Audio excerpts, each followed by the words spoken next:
Fijn dat je allemaal weer kijkt naar het knipbuisje van Franske. Ja, ik wil het hebben over dromen. Ja, over dromen. Dik zijn die dromen spannend. Dik zijn ze lief, maar soms ook akelig.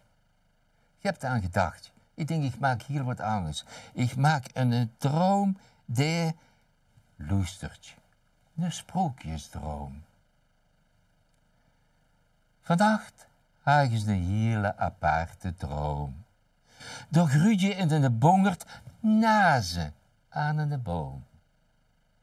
Ze veranderde van kleur, dus worden lang niet saai en wordt rood, blauw of paars als het gevroren hij. Soms hong er een briefje met mensen, alsjeblieft, omkeren. Niet doorlopen tot bij ons, want we zijn eerste aan het leren.